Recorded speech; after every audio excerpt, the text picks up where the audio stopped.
Welcome back to Through the Bible, book by book, verse by verse podcast. I am Richard Saul, and we are in the book of Revelation.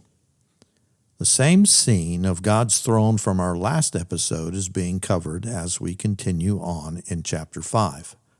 God is seen sitting upon his throne and holding a sealed scroll in his right hand. It has never been opened. The importance of the sealed scroll cannot be overemphasized. The scroll is the key to understanding the rest of Revelation. The scroll is the official document of the last days of human history, the climactic events of the universe. The world's future is about to be unfolded before our eyes. So let's look at our passage for this episode. It comes from Revelation chapter 5, verses 1 through 4. It reads this way. Then I saw in the right hand of him who sat on the throne a scroll with writing on both sides and sealed with 7 seals. And I saw a mighty angel proclaiming in a loud voice, "Who is worthy to break the seals and open the scroll?" But no one in heaven or on earth or under the earth could open the scroll or even look inside it. I wept and wept because no one was found who was worthy to open the scroll or look inside. Now let's look at the scroll. There is the scroll itself. John sees God holding the scroll in the palm of his right hand. The picture is this: God is extending the scroll outward, poised to hand it to someone if a person can be found worthy enough to open it. The fact that God himself is holding the scroll in his right hand shows us several things. God is the supreme authority over the end of the world.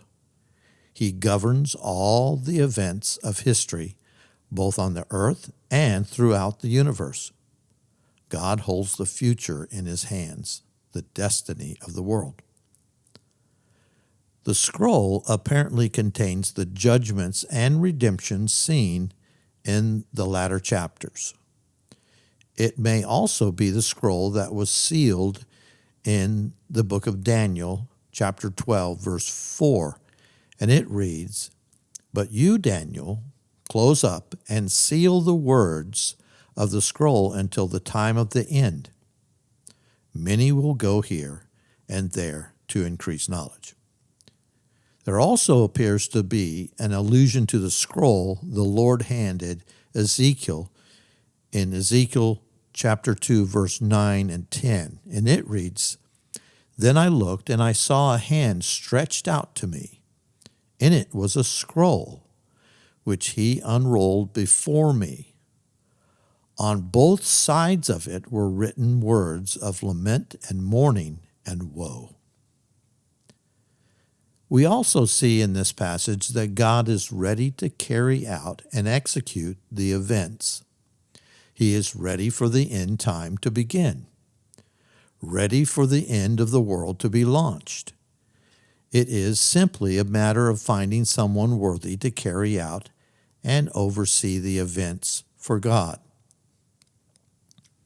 One thing we note is that this scroll is written on both the front and back of the pages. Now, there were no printing presses or books as we know them back then. They wrote on small sheets of leather, normally made from sheepskin, and the size was about 8 by 10 inches, close to the size of our 8.5 by 11-inch letter-size sheets of paper today. If a large amount of writing was to be done, they joined the sheets together. When the writing was completed, they rolled the sheets up and tied some thread and placed a seal on the thread around the roll. This is what is meant by the book being sealed. They seldom wrote on the backside, for whatever was written on the backside would be seen when the last sheet was rolled up and tied. When we read of a scroll, we must not think of a book like we are familiar with, but rather of a roll of sheepskin. The ancient books of Israel were generally sheepskin rolls. And the reason why is because it was required by the rabbis. And when we are told that this scroll was sealed with 7 seals, we are to understand that the scroll was rolled up to a certain point, and there a seal was put on the edge so that it could not be opened until that seal was broken.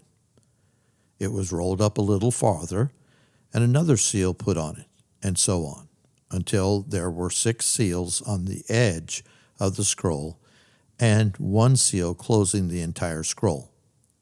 When the 7th was broken, then the entire scroll would be unrolled. I have included a picture in this episode that seems to be closer to what I believe the scroll would have looked like. What is this sealed scroll? I want to tell you of a principle which is very important to apply in studying the book of Revelation. It is never necessary to fall back on your own imagination to find out what a symbol means. Every symbol is explained or alluded to somewhere else in the Bible. We see this as we ask the question, what does this 7 sealed scroll mean? In Jeremiah chapter 32, we see the answer. The prophet Jeremiah lived in a day just previous to the fall of Jerusalem under Nebuchadnezzar. He had been telling the people of Israel that they were going to be carried off as captives to Babylon. For 70 years they would be in captivity, but at the end of that time they would be restored and would build again the waste places in Israel. Hanamiel, Jeremiah's cousin, who had a piece of ground, knew well that it was soon to be absolutely worthless, and he was anxious to get it off his hands and to gain what he could from it. He decided to try to sell it to his prophet cousin, who was in prison at the time for proclaiming the truth of God. The Lord said to Jeremiah, "Buy the field." He was commanded to accept it as though it were really worth having, because the time was coming when it would be worth having. For just as surely as God's people were going down into Babylon, so surely were they coming back again. That land would be worth far more in that day, and he would have it in his family. So we are told in chapter 32 and verse 8 that Hanamiel came and pleaded Jeremiah to buy the field. Jeremiah agreed to buy it. The title deeds were made out and sealed and hidden away. The land was purchased by Jeremiah, but he was not going to enter into possession of it. He too was to be driven out, to be rejected and set to one side. But someday that sealed scroll would be of great value when the restoration took place. He gave it to his secretary to hide away with a view of making known to his heirs where the deed was, which was to give them the title to the land. The sealed scroll was the title deed to Jeremiah's inheritance. And when the people of Israel came back from Babylon, there would be a man who could go into the court and say, "This deed belongs to me. I am Jeremiah's heir. I have the right to break the seals and take the property." With this illustration from the Old Testament, we have no difficulty in seeing what the 7 sealed book in Revelation means. The scroll that John saw in the hand of him that sat upon the throne is the title deed to this world. And when God says, "Who is worthy to take the scroll and break the seals?" it is just another way of saying, who is the rightful heir? Who can say, I have title to break those seals, title to claim that world belongs to me? Who is worthy to take possession of that world and subject it to himself? Then there is a search for one worthy to open the scroll. John saw a strong angel, and the angel so strong that he could shout throughout the universe and be heard by all in both heaven and earth.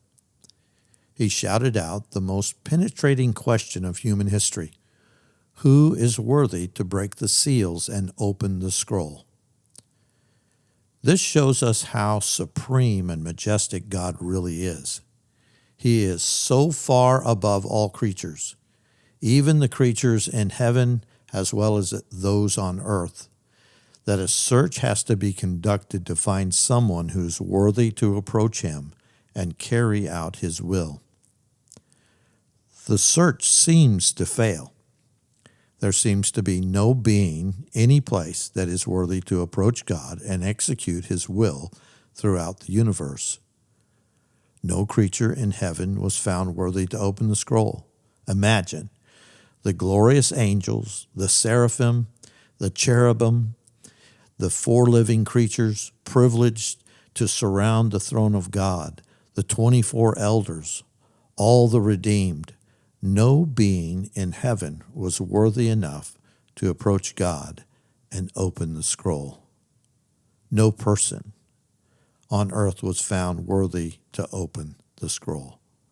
No person under the earth, no person from among the dead, as great as some have been in past history, no person from the past was found worthy to open the scroll. As I said, the search seems to fail, and John breaks down and cries bitterly. Why? There's two reasons. Because John saw something that he had never seen before.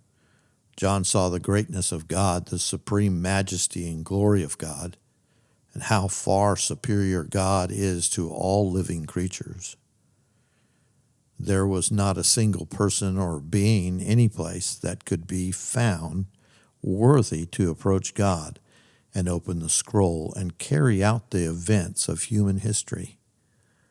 All creatures were too short of God's glory. All creatures, both of heaven and earth, were so far short of God's glory and majesty that they just could not approach God, not apart from his glorious mercy and grace.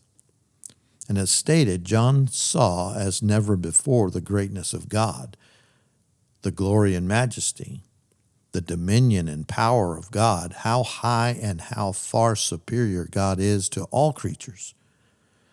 God broke John in humility and with a sense of his own unworthiness. John wept bitterly at his own unworthiness before God, who is so high and lifted up. But John wept for another reason as well. He was not going to be able to see the future of the world, the events of the end time. The promise had been made to him that he would see these things which must be hereafter, but now he was not going to see them. And why? Because there was no person worthy to approach God and open the scroll. He and all the other beings of heaven and earth were far too short of God's glory to understand and execute the will of God for the end time. Now, the reason no person is worthy to open this scroll is because of its contents. The scroll is the destiny of the world, what is to happen in the end time and the end of the world. In chapters 6 through 21 of Revelation, it shows this clearly. It is the scroll of redemption. We see this in Luke 21:28, Romans 8:22 to 23, and Ephesians 1:13 through 14. God's people are to be redeemed, and the evil and corrupt people are to be overthrown and judged. Human history and all matter throughout the universe, all that is corrupt, deteriorating, decaying, and dying, is to be overthrown and consumed. And a new earth and a new heaven are to be created. All the redeemed are to inherit and inhabit the new earth and heavens.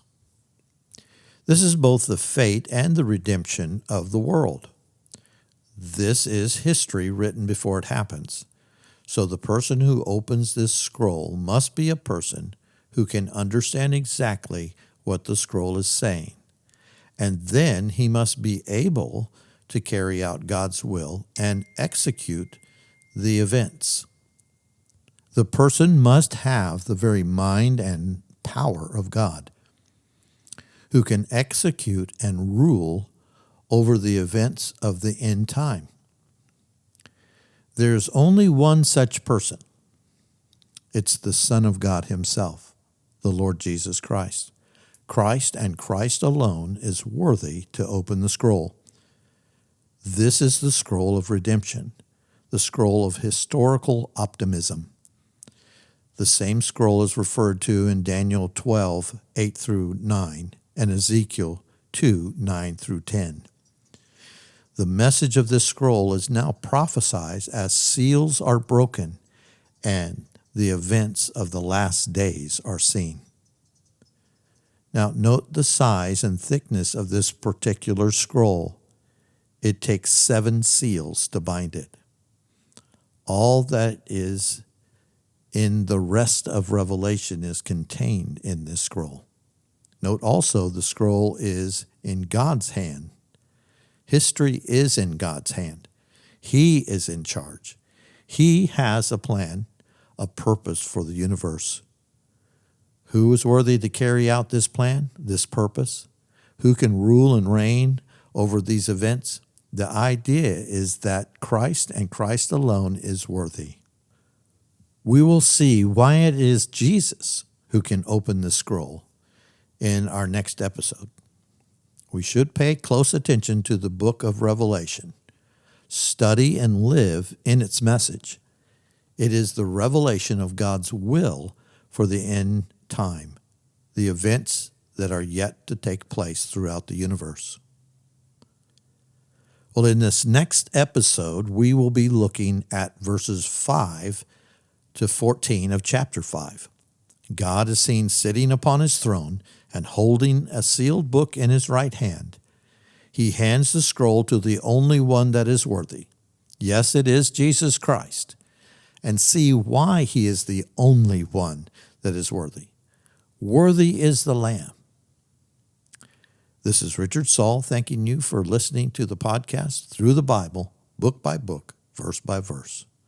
May God richly bless you.